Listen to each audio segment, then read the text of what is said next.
Ceritakan tentang kereta EV. Alah, berapa kali nak cerita. Dah trending dah dekat TikTok, dekat Facebook tu. Pasal EV. Nanti marah orang yang dah beli EV. Once kamu dah beli satu kereta, kamu tak boleh lagi turning back. Kamu tak boleh lagi go hit go stand. Kamu tak boleh lagi nak buat apa sepasal kamu dah beli.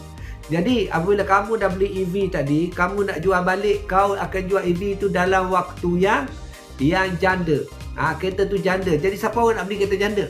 EV ni laku sebab kereta baru je. Sebab momok dia, marketing dan pasaran dia, sebab kereta tu kereta baru. Dicungkirnya, ditulisnya data tu, data ni. Semua aku rasa membuai je data dia. Terutamanya charge kereta tu.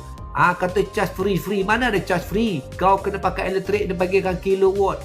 Ni, influencer yang terkenal ni, dah pasang rumah dia. Pakai solar bang, pakai solar. Nak beli solar ni, yang pertama, solar, kena minta keizinan, kena ada lesen. Yang kedua, nak pasang dia tu bukan 20,000. Tengok dalam Facebook 25,000, 26,000, 27,000. Dok on the road ni dah jadi 40,000. Bang, kau nak beli solar, kau nak pasang elektrik kereta kau. Jadi rasa terikat pula. Lepas pakai kereta, bateri aku dah berapa lagi? Lepas tu boleh tengok, boleh pergi berapa kilometer, 42 kilometer lagi. Mampu kerah. Lepas tu nak kena isi lagi. Aku nak pergi toilet lah. Aku nak pergi nak kucing, aku nak pergi makan lah. Burung aku, pupik, tak pergi makan lagi burung. Alah, serabut. Jadi serabut. Sebab cas saja tu bukan setakat 15 minit, 20 minit. 5 jam, 4 jam. Alamak. Once kau dah cas benda tu, kau kena tunggu. Kau kena tengok. Sekejap apa berlaku kat dia. Stres lah hidup ni. Aku nak kena jaga dia pula. Dah satu kerja pula.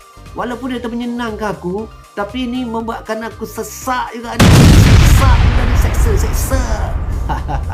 Itu berlaku kat rumah. Cuba berlaku kat luar macam mana. Selain daripada tayar pancit tu. Kalau tayar pancit tu kan, satu USJ tak ada barang. Kalau USJ tak ada, kau ingat Kuala Selangor ada ke? Satu USJ tak ada. Kau ingat kat Kelantan ada ke? Kat Gua Musan ada ke? Dekat Kuala Kerai ada ke? Tak ada geng. Itu pasal pancit tayar. 1 pagi 2 petang tak jumpa tayar tu. Dah lah tak ada tayar spare. Kenapa dia tak nak bagi tayar spare? Kau tanya dia. Kau tanya EV tu, kenapa tak nak bagi saya spare? Gila ke? Daripada pagi tadi tunggu sampai sekarang. Gila ke kereta ni punya tayar? Gila ke? Boleh pakai power bank aku beli. Boleh lah power bank kau. Meletup power bank kau tu. Itu antara rintitan yang membuat kau cemas. Hidup kau yang senang lenang, peace of mind, adakah menjadi cemas? Sekejap ni. Banyak lagi kau nak fikir lah. Banyak lagi. Dalam barang naik, minyak naik, seluar dalam naik. Kita ada formula.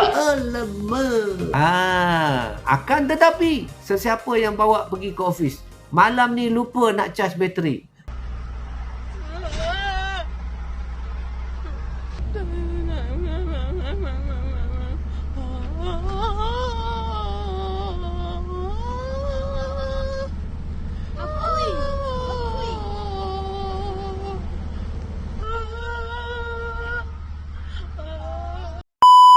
Besok pergi ke office, kita ada 3 customer dah beli kereta petrol dengan saya.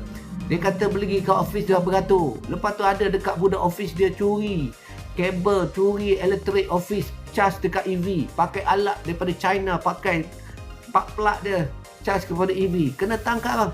Warning letter. Lepas tu kena buang kerja. Because of the EV. Curi elektrik. Kena buang kerja. Kau cuba curi elektrik TMB. Kau pun kena saman kan? Itu yang jadi pening geng. Sabar, relax dulu. Dan apabila kau dah beli EV tadi, kau nak jual balik, ini masalah.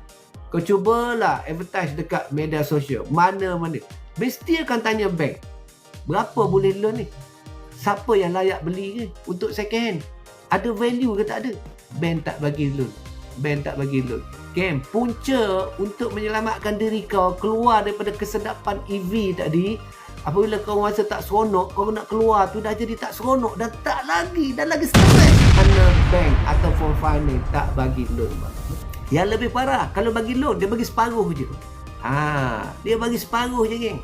Apabila dia bagi separuh, aduh, mak pun kerah bang, mak pun kerah. Tak terjual lah EV tu, mulalah kau rasa memerotak nak jual, pening kepala.